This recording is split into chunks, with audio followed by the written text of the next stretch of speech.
नमस्कार, मैं अंजलि मिश्रा। स्वागत है आप सभी का द न्यूज में। महाराष्ट्र के सामाजिक कार्यकर्ता अन्ना हजारे ने एनसीपी प्रमुख शरद पवार पर जमकर निशाना साधा और उन्होंने कहा कि भ्रष्टाचारियों को साथ में लेकर चलने वाला शरद पवार है। शरद पवार ने एक इंटरव्यू में सामाजिक कार्यकर्ता अन्ना हजारे की आलोचना की थी। शरद पवार ने अन्ना हजारे को लेकर कहा था कि वे और पूर्व बीएमसी अधिकारी जीआर खैरनार ने मुझ पर गंभीर आरोप लगाए थे, लेकिन अब इन दोनों के लिए कोई जगह नहीं है। इसी बयान पर अन्ना हजारे ने पलटवार किया। अन्ना हजारे ने शरद पवार की आलोचना का जवाब दिया है। अन्ना हजारे ने शरद पवार को जवाब देते हुए कहा, वे 12 साल बाद जागे हैं। आज अचानक शरद पवार की नींद क्यों खुले मुझे पता नहीं। मैं कभी किसी पार्टी को लेकर टिप्पणी नहीं करता हूं। मेरा ऐसा कोई इरादा नहीं रहता है। सामाजिक कार्यकर्ता अन्ना हजारे ने आगे कहा, मेरे लिए समाज और देश सबसे पहले है। जलगांव का सुरेश जैन पद्मा सिंह पाटिल यानी शरद पवार का रिश्तेदार है। पद्मा सिंह पाटिल घर चला गया, नवाब मलिक घर चला गया। नवाब मलिक पर भ्रष्टाचार का आरोप होते हुए भी आप उसे दोबारा मंत्रिमंडल में शरद पवार ने शामिल किया। भ्रष्टाचारी लोगों को साथ में लेकर चलने वाला शरद पवार है। चरित्र है कि नहीं, चरित्र को संभाल कर रखना चाहिए। इससे पहले अन्ना हजारे ने ईडी की ओर से दिल्ली के मुख्यमंत्री अरविंद केजरीवाल की गिरफ्तारी पर भी प्रतिक्रिया दी थी। उन्होंने कहा था कि मैं इस बात से बहुत परेशान हूं जो अरविंद केजरीवाल मेरे साथ काम करते थे, शराब के खिलाफ आवाज उठाते थे। वे अब शराब नीतियां बना रहे हैं और उनकी गिरफ्तारी अब उनके अपने कर्मों के कारण हुई है। तो आप देखिए किस तरीके से अन्ना हजारे जो हैं उनका गुस्सा वो फूटा है शरद पवार पर। अन्ना हजारे आपको बता दें कि कई बार काफी खुलकर बयान दे चुके हैं। शरद पवार पर भी उन्होंने काफी सारी चीजें कही हुई थी और ऐसे में अब अरविंद केजरीवाल पर भी उन्होंने कहा। अब उसके बाद सिर्फ यही नहीं, अन्ना हजारे ने बहुत पहले कीचड़ भी कहा था, जिसके बाद कीचड़ से अरविंद केजरीवाल को जोड़कर देखा जा रहा था। लेकिन अब अगर आप देखेंगे तो शरद पवार ने जिस तरीके से बयान दिया था अन्ना हजारे पर, अब अन्ना हजारे इस पर खुलकर सामने आ गए हैं और अन्ना हजारे ने इस पर अपनी प्रतिक्रिया जाहिर की है। शरद पवार उन्होंने काफ़ी सारी चीज़ें कही थी। शरद पवार ने जो बातें कही थी, इसके बाद अब अन्ना हजारे ने उनको इसका जवाब दिया है और उन्होंने कहा है कि आपका चरित्र है कि नहीं है कि आप इस तरीके के बयान देते हैं या इस तरीके की चीज़ें आप कहते हैं। तो कहीं ना कहीं जब से एनसीपी टूटी है उसके बाद से शरद पवार को लेकर अटकलें या कहिए कि खबरों का बाजार गरम रहता है। और उसके बाद अब अन्ना हजारे कह रहे हैं कि 12 सालों बाद क्या वो जागे हैं। 12 सालों तक तो क्या वो सो रहे थे कि उन्हें पता ही नहीं था कि क्या चीज़ें हो रही है, क्या चल रहा है, क्या इसके बारे में उन्हें कोई जानकारी नहीं थी, क्योंकि इस मामले पर रिएक्शन वो दे चुके हैं। और ये कहीं ना कहीं अगर आप देखेंगे तो रिएक्शन जिस तरीके का आया है उसके बाद से लोग यही कह रहे हैं कि पहले के शरद पवार में अभी के शरद पवार में काफ़ी ज़्यादा फ़र्क वो आ चुका है। क्योंकि पहले शरद पवार काफ़ी ज़्यादा सीरियसली चीज़ों को लेते थे, लेकिन अब कहीं ना कहीं भाई के चले जाने के बाद, अजीत पवार के चले जाने के बाद स्थिति अब थोड़ी डिफरेंट हो गई है। अब अगर महाराष्ट्र की हम बात कर ले तो महाराष्ट्र में आए दिन समीकरण बदल रहे हैं। महाराष्ट्र में चीज़ें बदल रही है और महाराष्ट्र में अब कहा जा रहा है कि साथ क्योंकि अभी हाल फिलहाल में वहाँ पर 5वें चरण का मतदान हुआ और उसके बाद बीजेपी एनडीए वो दावा कर रही है कि महाराष्ट्र लोकसभा चुनाव में काफ़ी अच्छी प्रदर्शन बीजेपी का रहा है, एनडीए का रहा है। अब ऐसे में महाराष्ट्र में सियासी भूचाल आने की संभावना भी बताई जा रही है।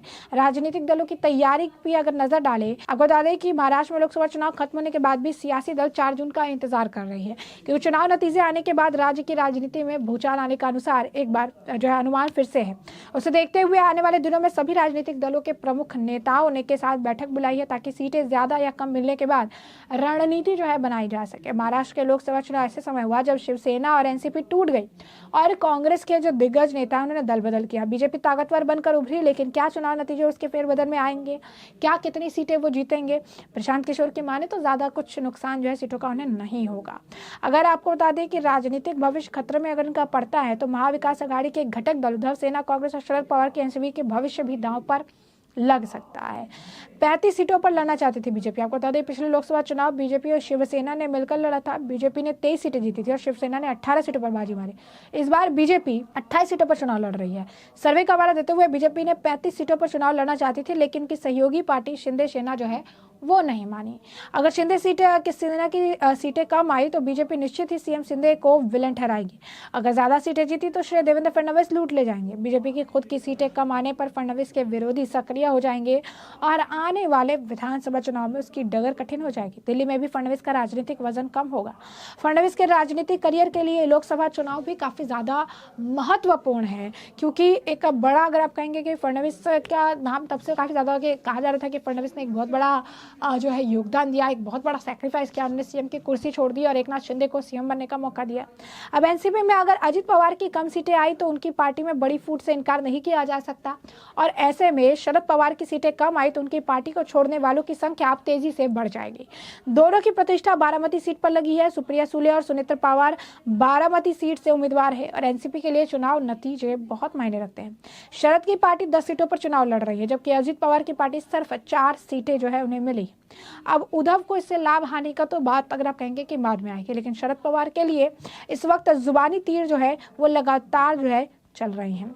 अब अन्ना हजारे की अगर बात कर ले तो अन्ना हजारे जो है वो हमेशा से एक चीज़ कहते नजर आए कि उन्हें राजनीति से मतलब नहीं है। वो अपना काम जो है वो अपना करते हैं और उनको जो ठीक लगता है, जो चीज़ें उन्हें समझ आती है, वो उन चीज़ों पर जो है बात करते हैं। हाल ही फिलहाल में योगी आदित्यनाथ ने भी जब वो दिल्ली की जनसभा को संबोधित कर रहे थे तो इस दौरान उन्होंने अन्ना हजारे का जिक्र करके केजरीवाल पर निशाना साधा था और उन्होंने कहा था कि ये तो अपने गुरु के भी नहीं हुए। उन्होंने कहा था कि किस तरीके से अपने गुरु को भी उन्होंने पीछे छोड़ दिया और आज इनकी स्थिति जो है बदतर होती नजर आ रही है। तो अन्ना हजारे का जिक्र कई बार किया जाता है।